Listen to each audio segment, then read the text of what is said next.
As heavy clashes are underway in the Syrian Kurdish city of Kobani, the Turkish government has restricted and blocked some journalists from reporting on incidents on the ground.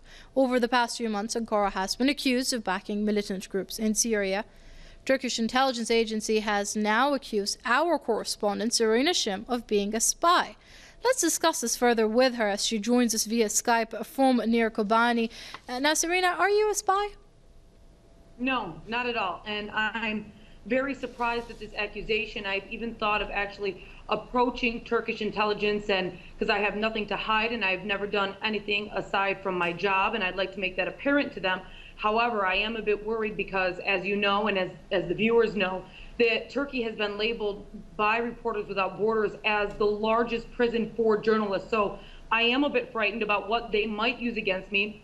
We were some of the first people on the ground, if not the first people, to get that story of those Takfiri militants going in through the Turkish border from the Bab al-Hawa Rihanli border, being sent in. I got images of them in World Food Organization trucks. It was very apparent that they were Takfiri militants by their beards and by the clothes that they wore, and they were going in there with NGO trucks. And I just find it very odd.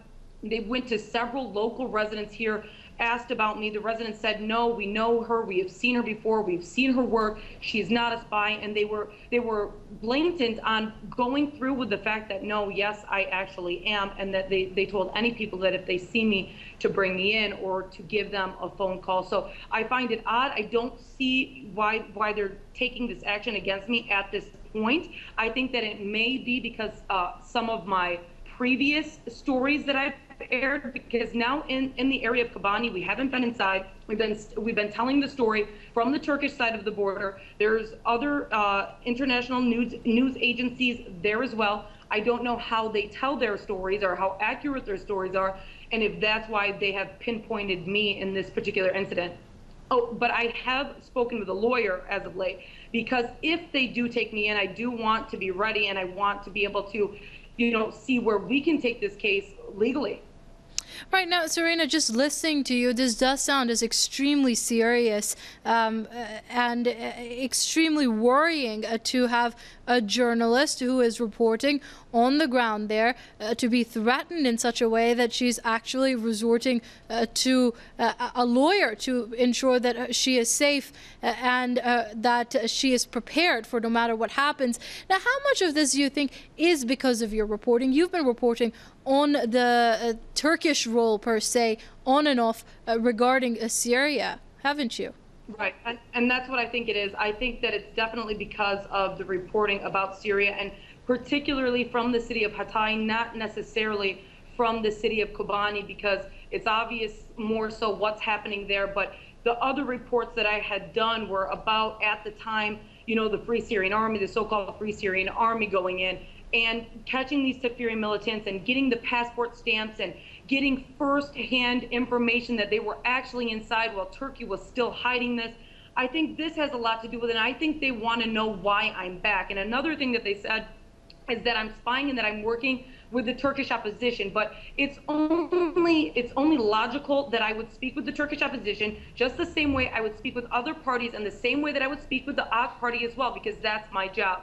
So obviously there's some fear there. I kind of wonder what's happening. I wonder if, the situation in Kobani now is, I've been hearing from some of my journalist friends that there's going to be camps made in Yaladae now, more training camps to send into Syria.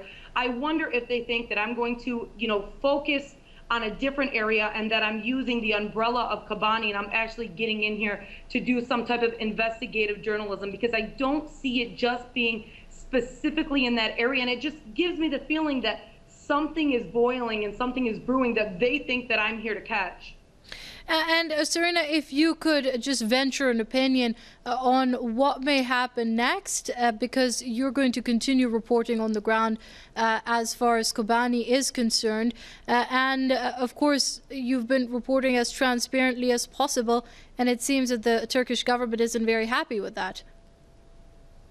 Right. Well, I'm hoping that nothing's going to happen, that it's going to blow over. I would assume that they're going to take me in probably for questioning, and the next hope is that my lawyer is good enough to get me out as soon as possible. And before I let you go, Serena, do you think that this campaign by the Turkish intelligence against you is also warning to other journalists who are reporting on the ground over what and how they might report? Right, I definitely do. And I've been reporting about that for, a year or so while I was in Turkey previously.